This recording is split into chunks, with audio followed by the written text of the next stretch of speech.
Ассалаумалейкум қазақ елі. Бұл видео Райым мен Ерке Есмаханға арналады.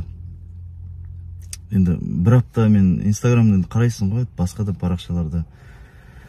Бір өкінішті жағдай, қазір таңда осы екі адам үйленіп жатыр, Аллаға шүкір. Семья болды, ерлі-зайыпты болды. Соған не бір роликтер жазады адамдар. Ол қыздар емес, ер адамдар жазып жатыр да. Ол ер адамдар, мен ойлаймын, олар еркек емес, ез нағыз ез. Қатты айтсам ренжімеңіздер. Таза тормыздар ғой, бұл айтқан кезде. Неге? Адам деген сонда мен таң қалам, жарай жасы үлкен шығар әйелінің. Содан күлетін нәрсе ме? Ол не қылған ол әңгіме сонда? Басқа күлетін зат таппадыңдар ма? Пайғамбар саллаллаху алейхи вассалам өзінен 15 жас үлкен Хадиша анамызға үйленді. Хадиша анамыз тұрмысқа шықты пайғамбарға. 15 жас арасы. Сонда пайғамбарға күлгеніміз бе? Ол қалай сонда? Мен таң қалам мен. Не прикол бұл? Көре алмаушылық па? Адамдар керісінше бақытты болыңдар, үлгілі семья болыңдар деп сөз айту үшін келеке етіп, анау кемпірді алыпты, анау бүйтіпті, жап-жас болып деген. Не әңгіме бұл жігіттер? Не әңгіме? Ессіңдер ме сендер? Мақұлықсыңдар ма? Топассыңдар ма? Мен білмеймін, басқа сөз таба алмаймын мен сендерге. Сендердің әңгімелерің бар ғой жасап жатқан. Бір шапалақ бетке, бір шапалақтың әңгімесі да. Қазір шапалақпен бетке бір ұрсасын, бәрін кім осы видеоны түсіріп жатқан? Осы Райым мен Ерке Есмаханға байланысты. Сразу кешірім сұрап видео түсіресіңдер.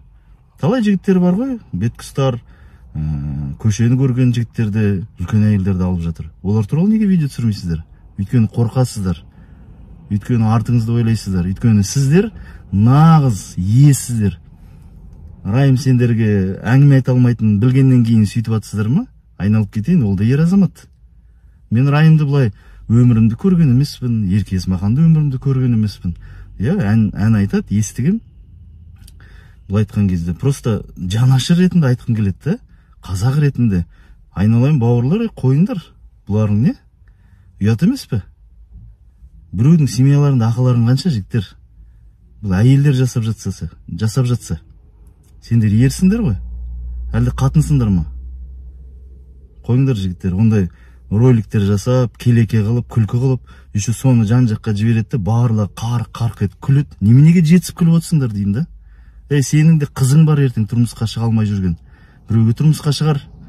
Оған да күлесің бе? Сенің де ер балаң бар өсіп келе жатқан. Ертең ол да алып келуі мүмкін өзінен 7-8 жас үлкен әйелді. Ал не болды сонда? Қарқылдап көтіңді ашып күлесің бе? Қатты айтсам ренжімеңіздер. Ұлы сөзді ұят жоқ. Бірақ бұл нәрсе, ағайын, бұл дұрыс емес. Ана жасап жатқан жігіттер, олар еркек емес, ез нағыз. Сол себепті қазақ елі, ол видеоларды көрдіңіздер ме? Өшіріп тастаңыздар, таратпаңыздар.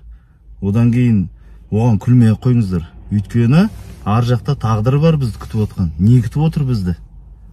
Керісінше тілек айтайық, құтты болсын, үлгілі семья болыңдар, бақытты болыңдар деп сөз айтудың орнына күлкілі, өздерінше прикол ұстап видеолар шығарып жатыр. Өздерінің семьяларын түзеп алыңдар бірінші. Қатындарың қандай? Сендердің қатындарың қандай? Соны бірінші өздерің біліп алсаңдаршы.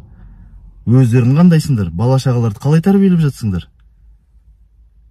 Олай болмайды, ағайын. Кішкене есің барда елің тап, андағандай болмайды. Қазақ сөйтіп бір-бірінің артын шұқып отыратын қазақ қашан қалады осы қазақ? Қашан өнеміз? Біреуді көре алмайтын сондай бір іс-әрекеттер жасаймыз.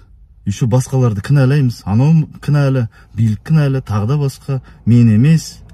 Бірақ өзіміз кінәліміз ғой осындай пиғылмен. Мен таң қалам бар ғой осындай нәрселерге.